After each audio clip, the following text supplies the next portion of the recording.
नमस्कार। आज हम आपके लिए हिंदी व्याकरण में नया टॉपिक लाए हैं, वर्णमाला। वर्णमाला किसे कहते हैं? तो पहले हम वर्णमाला का आपको अर्थ बताते हैं कि वर्णमाला होती क्या है।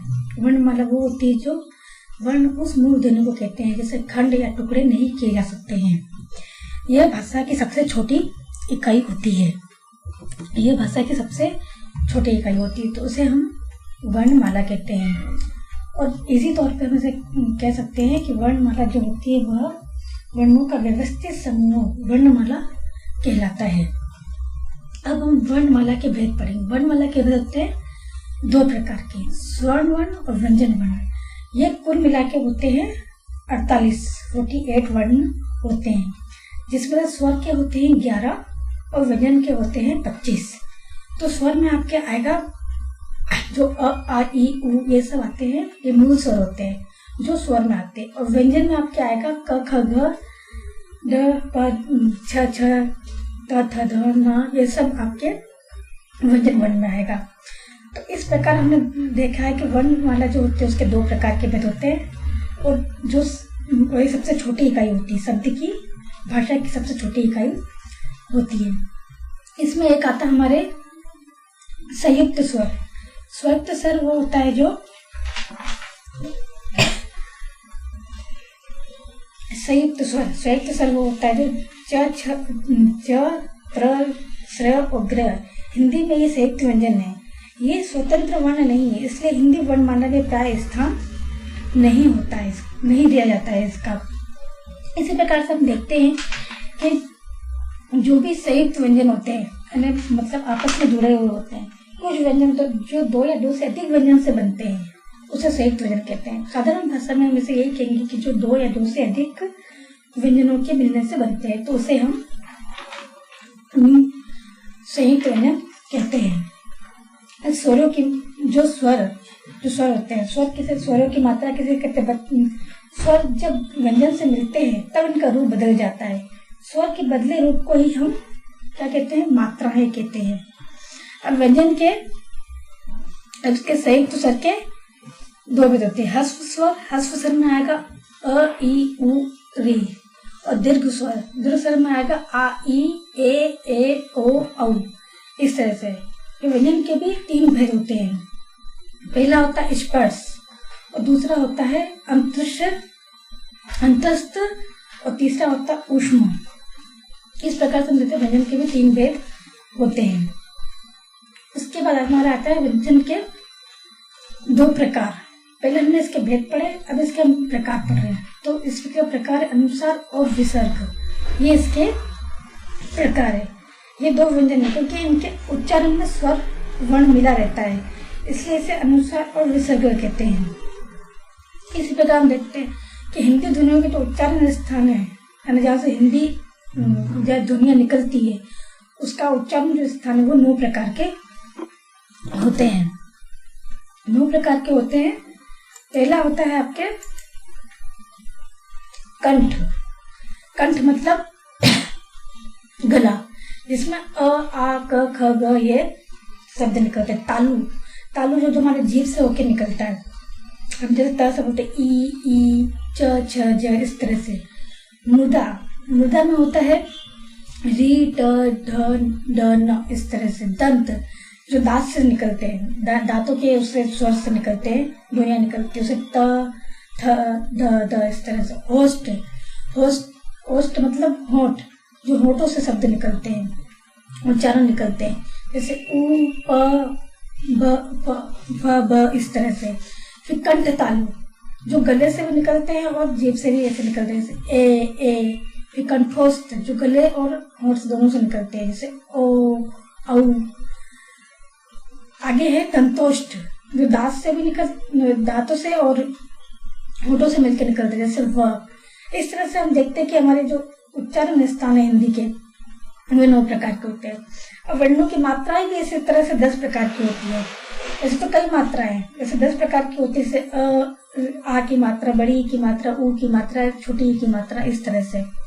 अब जैसे अब इनको हम शब्दों को बनाते हैं, जैसे आप देख रहे हैं शब्दों को बनाते हैं तो क प्लस आ की मात्रा प्लस न, तो जब हम इसको शब्द को बनाते हैं आपस में तो बन जाता है कान, इस तरह से। अब जैसे बड़ी ई प्लस क प्लस त प्लस आ और प्लस ब, तो इन सबको जब हम आपस में जोड़ते हैं तो क्या बन जाता है किताब।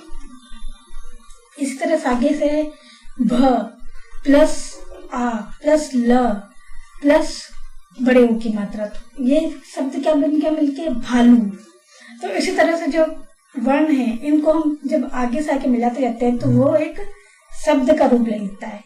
यानी जो ये सबसे छोटी इकाई है भाषा की, जब हम इसको फिर वापस मिलाते हैं, एक शब्द को दो शब्द से, एक वर्ण को दूसरे वर्ण से मिलाते हैं तो वो एक शब्द बन जाता है। अब इसी प्रकार म प्लस औ की मात्रा प्लस न प्लस आ की मात्रा, इसको फिर हम जब जोड़ते हैं तो वो क्या बन जाता है मैना। तो इसी प्रकार से आगे इसके बहुत सारे उदाहरण भी समझने के लिए आपके बुक में दे रखे हैं व्याकरण, हिंदी व्याकरण में। तो अभी हमने क्या पढ़ा, वर्णमाला। वर्णमाला क्या होता है कि जो उस मूल कहते हैं जिसके न खंड या टुकड़े नहीं किए जाते उसे हम वर्णमाला कहते हैं।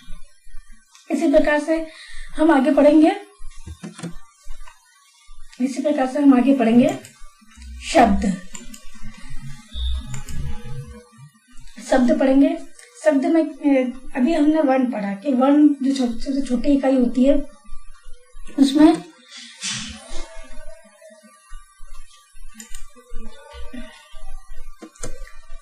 वर्ण सबसे छोटी इकाई होती है तो उससे ही आगे शब्द बनते हैं। तो शब्द, अब शब्द के भेद है। शब्द पहले किसे कहते हैं ये जानना। शब्द जो वर्णों के योग से बनते हैं उसे हम शब्द कहते हैं। जो दो शब्दों के योग से बनते हैं उसे वर्ण कहते हैं।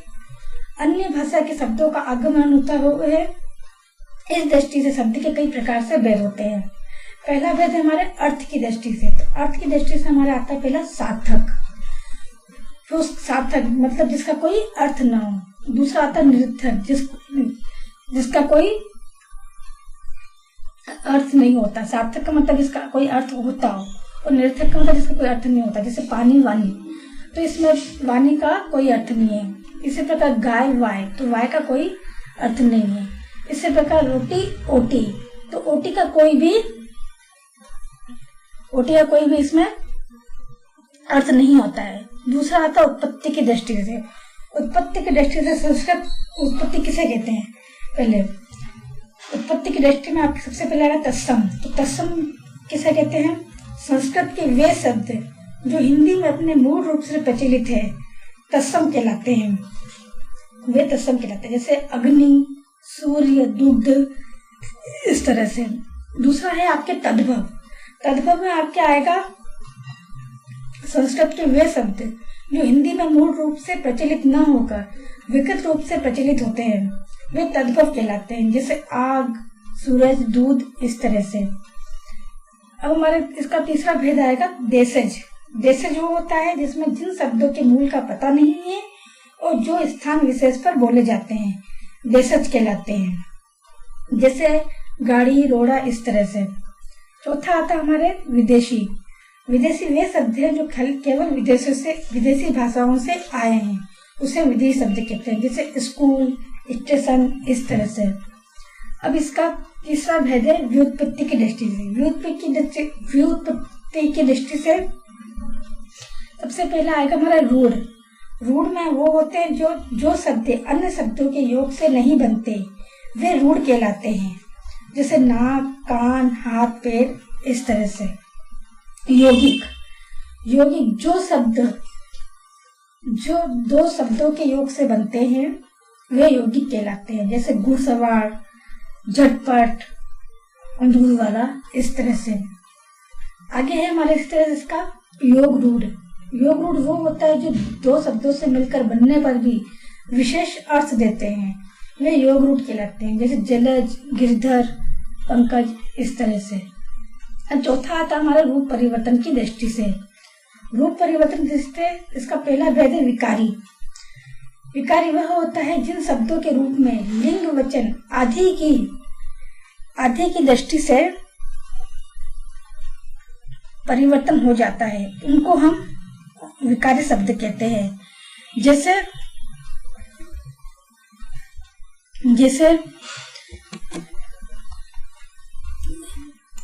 जैसे लड़का लड़की, पढ़ता पढ़ते, इस तरह से होता है। पढ़ता पढ़ती, काला काली, काले, इस तरह से इसके भेद होते हैं। अब विकारी के भी इसके भेद होते हैं। विकारी का पहला भेद है संज्ञा, दूसरा है सर्वनाम, तीसरा है विशेषण और चौथा है क्रिया। अब हमारा आता है अविकारी, यानी रूप परिवर्तन दृष्टि से पहले तो होता था विकारी वाला, और विकारी के भी जो भेद थे वो आपको बताए।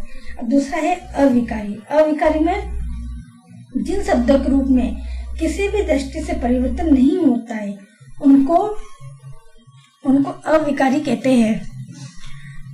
जैसे किंतु, अचानक, यहाँ, इस तरह से। अब इसके भी भेद होते हैं। इसके भेद होते हैं क्रिया विश्लेषण, संबंध बोधक, समुच्चयवादक और विस्मयादिवादक, ये इसके भेद होते हैं। अब पांचवा है हमारा वाक्य प्रयोग की दृष्टि से। वाक्य प्रयोग की दृष्टि से पहला आएगा हमारा संज्ञा, सर्वनाम, विशेषण, क्रिया, क्रिया विशेषण। तो क्रिया विशेषण, संबंध बोधक, समुच्चय बोधक और विस्मयादि बोधक, ये इस प्रकार से इसके वाक्य प्रयोग की दृष्टि से इसकी 8 भेद होते हैं। तो अभी हमने ये जाना कि हिंदी भाषा में असंख्य शब्द संस्कृत के भी लिए गए हैं।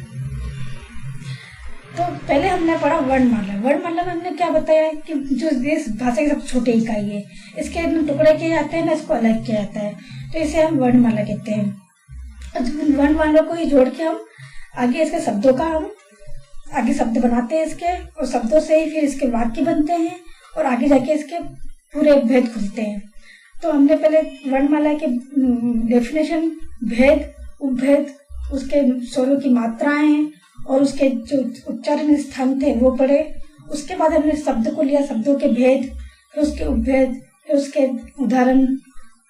इस तरह से हमने आपको आज शब्द के बारे में और वर्णमाला के बारे में, शब्दों के बारे में आपको बताया है।